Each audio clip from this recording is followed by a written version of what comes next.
Welcome back to my channel, guys. So today I just wanted to make this really quick video to show you how I assemble my homemade frozen breakfast sandwiches. This is basically leftovers from breakfast, some homemade biscuits, breakfast sausages, bacon, egg, and cheese.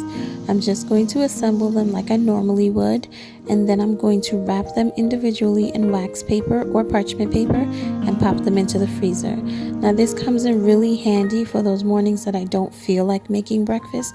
They're able to just get up and pop it into the microwave, 1 minute each, and then they are good to go.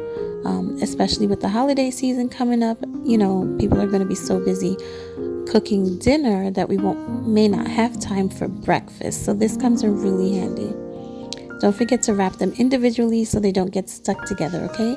Please, guys, wash hands, socially distance, and stay safe.